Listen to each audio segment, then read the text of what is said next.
नमस्कार, आप देख रहे हैं इंडिया न्यूज हरियाणा। आपके साथ मैं हूं प्रिया। ये देख लेते हैं अब तक की 100 बड़ी खबरें फटाफट अंदाज में। पंडित दीनदयाल उपाध्याय की जयंती पर मुख्यमंत्री मनोहर लाल ने वीडियो कॉन्फ्रेंसिंग के जरिए प्रेस कॉन्फ्रेंस की। इस दौरान मुख्यमंत्री ने कहा कि सरकार शिक्षा और स्वास्थ्य पर दे रही है जोर।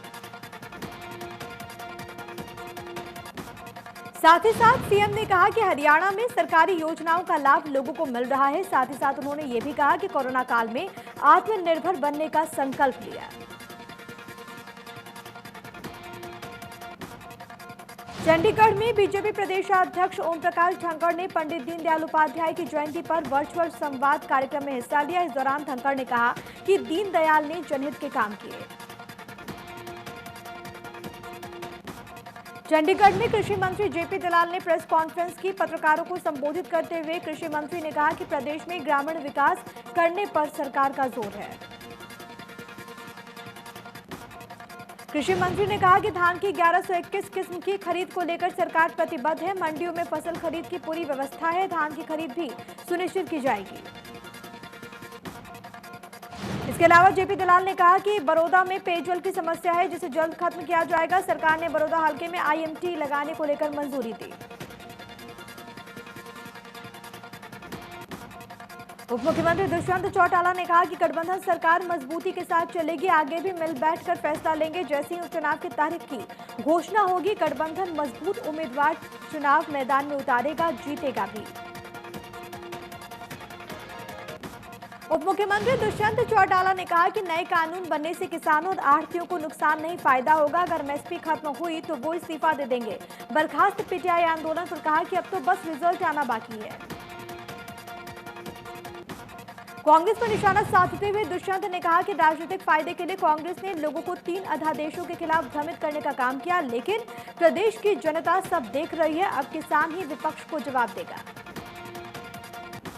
जेजेपी नेता दिग्विजय चौटाला ने कहा कि किसानों को विश्वास दिलाता हूं, ना तो मंडी टूटेगी, ना ही मंडियां बंद होगी। एमएसपी पर कांग्रेसी किसानों को बरगला रहे हैं।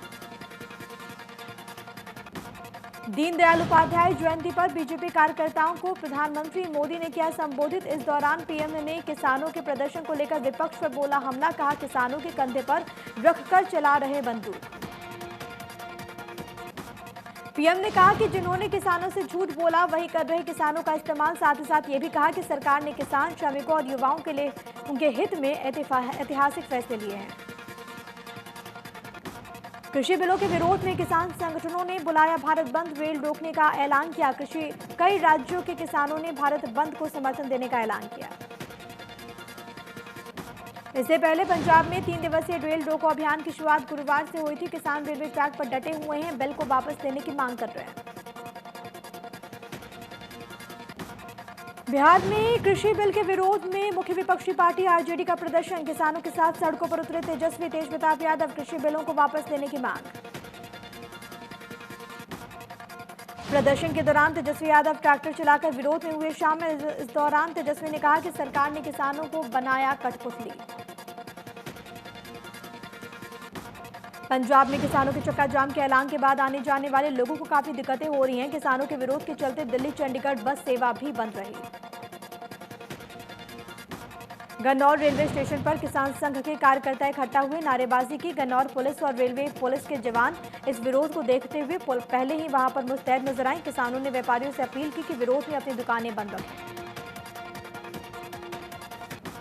भारत बंद का सिरसा में भी पूरा असर देखने को मिला। सिरसा में अधिकतर बाजार बंद दिखाई दिए।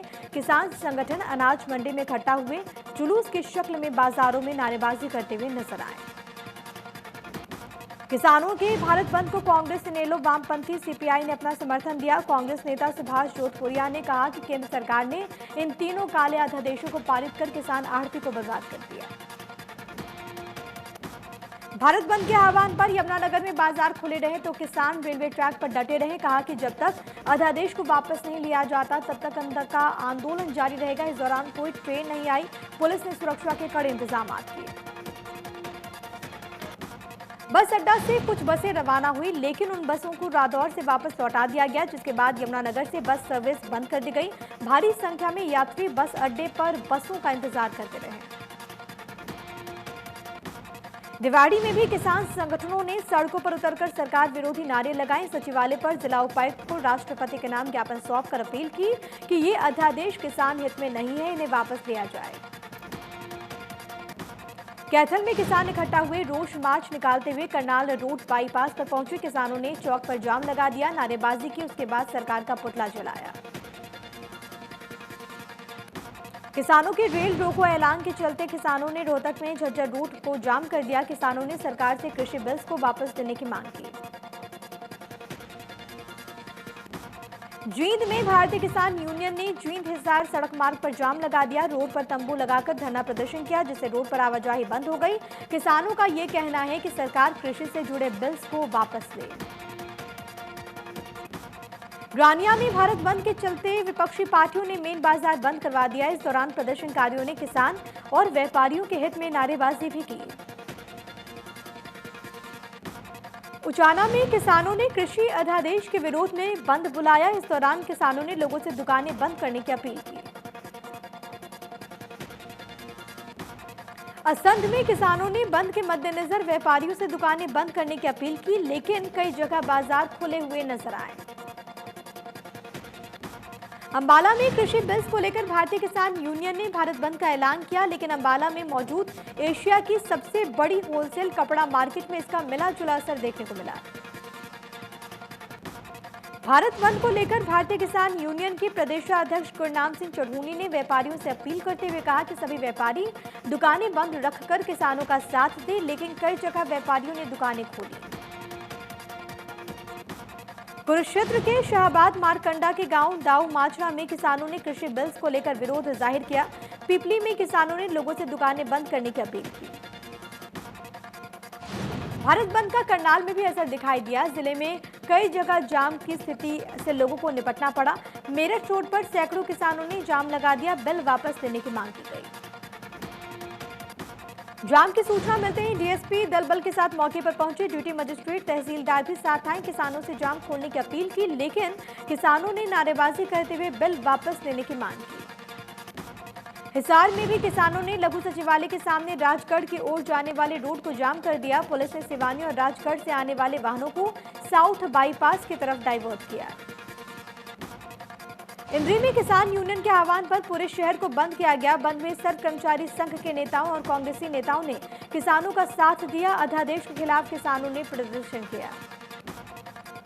उकलाना में भी भारत बंद का असर देखने को मिला। कई किसान संगठनों, व्यापारी, मजदूरों ने इकट्ठा होकर रोष जाहिर करते हुए सरकार के खिलाफ नारेबाजी की।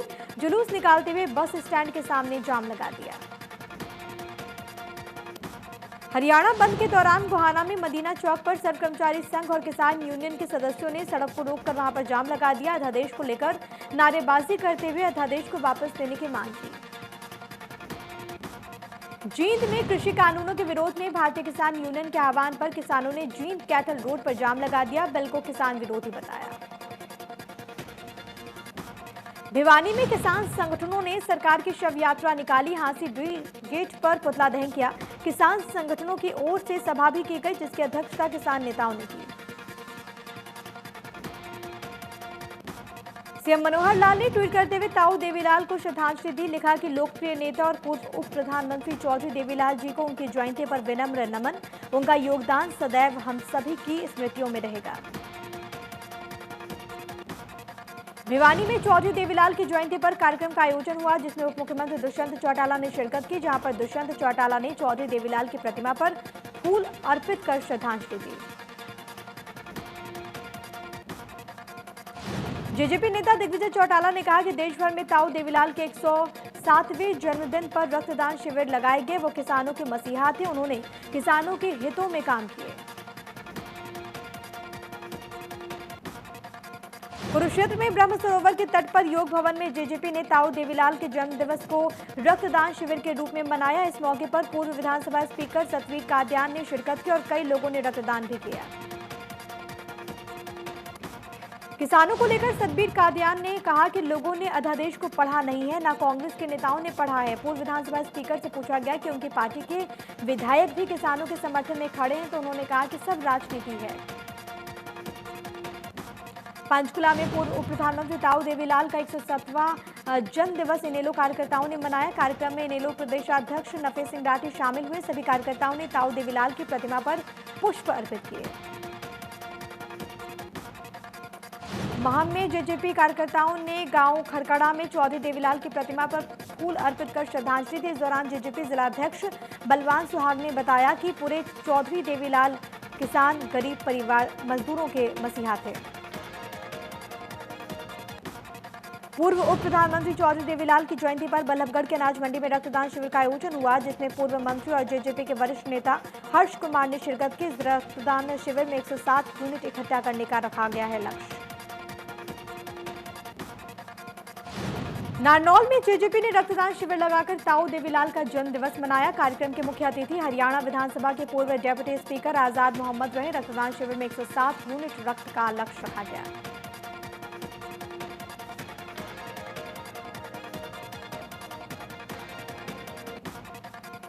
इलाहाबाद में चौधरी देवीलाल की मूर्ति पर फूल, माला और पुष्प अर्पित कर लोगों ने ताऊ देवीलाल को शत शत नमन किया।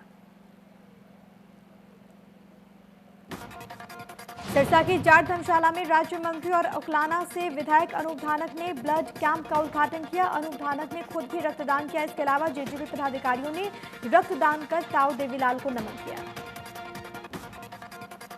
अनूप धानक ने विपक्षी पार्टियों पर जमकर बोला हमला। अनूप धानक ने कहा कि किसानों की एमएसपी सुरक्षित है, किसानों को उनकी फसलों का सही भाव दिया जाएगा, उनकी हर फसल खरीदी जाएगी।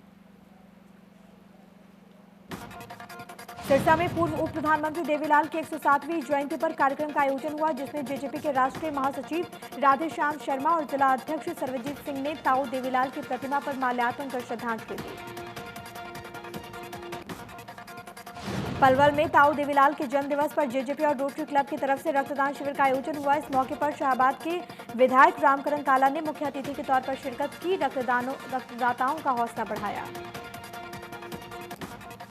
इस मौके पर पौधारोपण कार्यक्रम भी हुआ। कृषि अध्यादेशों को लेकर विधायक रामकरण काला ने कहा कि वो किसानों के साथ है, किसानों की मांग को मजबूती से सीएम और डेप्यूटी सीएम के सामने रखेंगे, किसानों की हर संभव लड़ाई लड़ेंगे।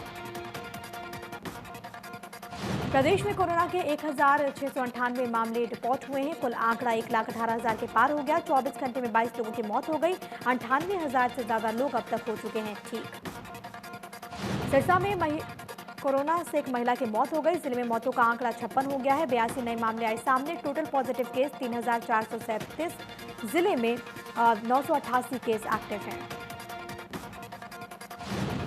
पलवल में कोरोना से एक महिला की मौत हो गई, जिसके बाद पलवल में कोरोना से मरने वाले मरीजों की संख्या 14 हो गई है। जिले में अब तक 2,452 मामले सामने आए हैं। 229 मरीज इस वक्त इलाजरत। यमुनानगर के केबल ऑपरेटर इकट्ठा होकर शिक्षा मंत्री कंवरपाल गुर्जर से मिलने के लिए पहुंचे। उन्होंने कहा कि बिजली निगम की तरफ से पिछले कुछ दिनों से केबल की तारों को काटा जा रहा है, जिसके चलते काफी नुकसान हो रहा है। केबल ऑपरेटर्स का ये कहना है कि कोरोना काल में वो आर्थिक रूप से दिक्कतों का सामना कर रहे हैं और ऐसे में बिजली निगम ने तारे काटने की कार्रवाई करके उनकी दिक्कत को बढ़ा दिया। कंवरपाल गुर्जर ने अधिकारियों से बात कर जल्द समस्या का समाधान करने की बात कही। पलवल में हथीन के गांव अकबरपुर नाटोल के सैकड़ों लोग जिला मुख्यालय पर आकर अपने गांव की अलग से नई पंचायत बनाने की मांग को लेकर धरने पर बैठ गए हैं। लोगों का ये कहना है कि जब तक अलग पंचायत नहीं बनेगी तब तक वो घर वापस नहीं जाएंगे। ग्रामीणों का ये कहना है कि आजादी से लेकर अब तक अकबरपुर नाटोल गांव का एक बार भी सरपंच नहीं बना है। कोई विकास कार्य किसी भी सरपंच ने कराया है। यहाँ पर गलियां और तमाम रास्ते खराब हैं। फरीदाबाद के जेसी बोस YMCA यूनिवर्सिटी ने अत्याधुनिक प्रौद्योगिकी एवं शोध के क्षेत्र में रोजगार के लिए छात्रों की बढ़ती मांग को देखते हुए अमेरिका की यूनिवर्सिटी ऑफ नॉर्थ टेक्सास के साथ अकादमिक क्षेत्र में मिलकर काम करने के लिए समझौता किया। समझौते के तहत रणनीतिक साझेदारी, अनुसंधान सहयोग, शिक्षकों और छात्रों के लिए एक्सचेंज प्रोग्राम के अलावा डुअल डिग्री पाठ्यक्रम शुरू किया गया। यमुनानगर के बाड़ी माजरा में सीएम फ्लाइंग की टीम ने ग्लू बनाने वाली 2 फैक्ट्रीज में छापेमारी की। इस दौरान सीएम फ्लाइंग के साथ कृषि विभाग और पोल्यूशन कंट्रोल विभाग की टीम भी मौजूद रही। जानकारी मिल रही है कि दोनों फैक्ट्रीज अवैध रूप से चलाई जा रही थी, जिनमें ग्लू बनाने के लिए कृषि में इस्तेमाल होने वाला यूरिया इस्तेमाल हो रहा था। रेड के दौरान जब अधिकारियों ने फैक्ट्री मालिकों से लाइसेंस मांगा तो फैक्ट्री मालिक लाइसेंस नहीं दिखा पाए। रादौर में उस वक्त सनसनी फैल गई जब लोगों ने नहर में युवक के शव को देखा। सूचना पाकर पुलिस भी मौके पर पहुंची, जांच शुरू कर दी गई। मृतक युवक की शिनाख्त खारवांग गांव निवासी के तौर पर की गई। फरीदाबाद के आदर्श नगर थाना इलाके में युवक को चाकू से गोद कर घायल करने का मामला आया सामने। परिजनों का यह कहना है कि आरोपी को मामले में गवाही देने से रोकना चाहते हैं। परिजनों ने बताया कि करीब 3 महीने पहले कुछ लोगों ने घायल युवक के मामा की भी चाकू से गोद कर हत्या कर दी थी। परिजनों की शिकायत पर पुलिस ने कई लोगों के खिलाफ मुकदमा दर्ज कर लिया, हिरासत में भी लिया है। पानीपत के सेक्टर 25 में मौजूद मित्तल मॉल में चल रहे देह व्यापार के गोरख धंधे का पुलिस ने पर्दाफाश किया।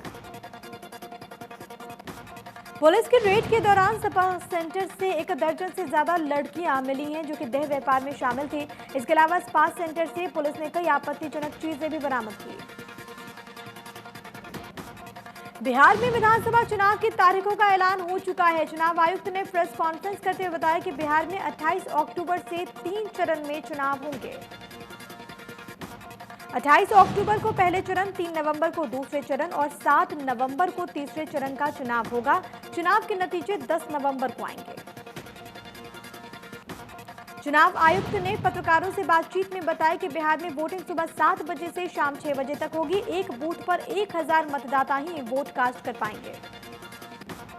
कोरोना से निपटने के लिए चुनाव आयोग ने पुख्ता इंतजाम किए। चुनाव आयुक्त ने बताया कि चुनाव संपन्न करवाने के लिए 7 lakh sanitiser, 1 lakh face shield का इंतजाम किया गया। देश में 24 घंटे में सामने आए कोरोना के 85,919 नए मामले। कुल मरीजों का आंकड़ा हुआ 58,16,000 के पार। अब तक 92,317 मौतें। महाराष्ट्र में कोरोना ने मचाई सबसे ज्यादा तबाही। कुल मरीजों की संख्या हुई 12,82,963। अब भी 2,74,000 से ज्यादा केस एक्टिव। कोरोना के मामले में दूसरे नंबर पर आंध्र प्रदेश। अब तक सामने आए 6,54,000 से ज्यादा मामले। कोरोना के चलते गई 5,558 मरीजों की जान। यूपी में कोरोना से लोगों का बुरा हाल। कुल मरीजों का आंकड़ा हुआ 3,74,000 के पार। अब तक 3,07,000 से ज्यादा मरीज हो चुके हैं ठीक। दिल्ली में फिर चरम पर कोरोना वायरस। एक दिन में सामने आए 3,834 नए मामले, 36 लोगों की मौत। पंजाब में कोरोना से लोगों का बुरा हाल। एक दिन में 76 लोगों की मौत हो गई। कुल मरीजों का आंकड़ा हुआ 1,05,230। पूरी दुनिया में कोरोना ने जमकर मचाई तबाही। कुल मरीजों का आंकड़ा हुआ 3,24,00,000 के पार। अब तक 9,87,742 मौतें। अमेरिका में कोरोना से लोगों का बुरा हाल। अब तक सामने आए कोरोना के 71,85,471 मामले। कोरोना की वजह से 2,07,000 लोगों ने जान गंवा दी है। ब्राजील में कोरोना से हाहाकार। कोरोना संक्रमितों का आंकड़ा हुआ 46,59,909। ब्राजील में अभी 4,96,000 से ज्यादा केस एक्टिव। रूस में कोरोना की रफ्तार पर नहीं लग रहा ब्रेक। लगातार बढ़कर मरीजों की संख्या हुई 11,28,000 से ज्यादा। अब तक 9,29,829 मरीज हो चुके हैं ठीक। स्पेन में कोरोना मरीजों की लगातार बढ़ रही रफ्तार। अब तक सामने आए 7,04,000 से ज्यादा मामले। कोरोना की वजह से गई 31,118 जानें। दक्षिण अफ्रीका में कोरोना से लोगों में दहशत का माहौल। लगातार बढ़कर मरीजों का आंकड़ा हुआ 6,67,000 के पार। अब तक 16,283 मौतें। ड्रग्स केस में एनसीबी की टीम ने अभिनेत्री रकुलप्रीत सिंह से पूछताछ की। उनसे करीब 4 घंटे तक पूछताछ चली। सूत्रों के अनुसार इस दौरान रकुलप्रीत ने कबूल किया कि उन्होंने साल 2018 में ड्रग्स को लेकर रिया चक्रवर्ती से व्हाट्सएप पर बात की थी। रकुलप्रीत ने ड्रग्स का सेवन करने से इनकार किया। एनसीबी ने बॉलीवुड मादक पदार्थों के कथित गठजोड़ की जांच के सिलसिले में रकुल को तलब किया था। सिंगर एसपी बालासुब्रमण्यम का कोरोना से निधन हो गया। 5 अगस्त को एसपी बालासुब्रमण्यम की रिपोर्ट पॉजिटिव आई थी। चेन्नई के एमजीएम हेल्थ केयर अस्पताल में उनका इलाज चल रहा था। फिल्म श्रीदेवी बंगलो का ट्रेलर रिलीज हो गया है। फिल्म में प्रिया प्रकाश वॉरियर श्रीदेवी की भूमिका में नजर आने वाली हैं। प्रिया प्रकाश की डेब्यू फिल्म है। फिल्म में मेन लीड रोल में प्रिया प्रकाश वॉरियर और अरबाज खान नजर आएंगे।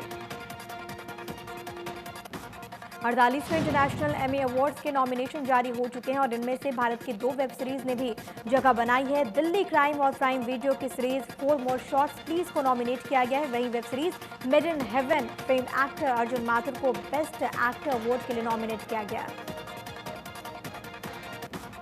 विंक गर्ल प्रिया प्रकाश वॉरियर ने हाल ही में अपने YouTube चैनल पर एक वीडियो शेयर किया जिसमें प्रिया प्रकाश फिल्म ए दिल है मुश्किल का मशहूर सॉन्ग चन्ना में भी गा रही हैं। दीपिका चिखलिया टोपीवाला फिल्म दीनदयाल एक युग पुरुष से बड़े पर्दे पर वापसी करने वाली हैं। फिल्म को मनोज गिरी डायरेक्ट कर रहे हैं और रेशम साहू प्रोड्यूस करेंगे। फिल्म दीनदयाल की रहस्यमयी मौत पर आधारित है।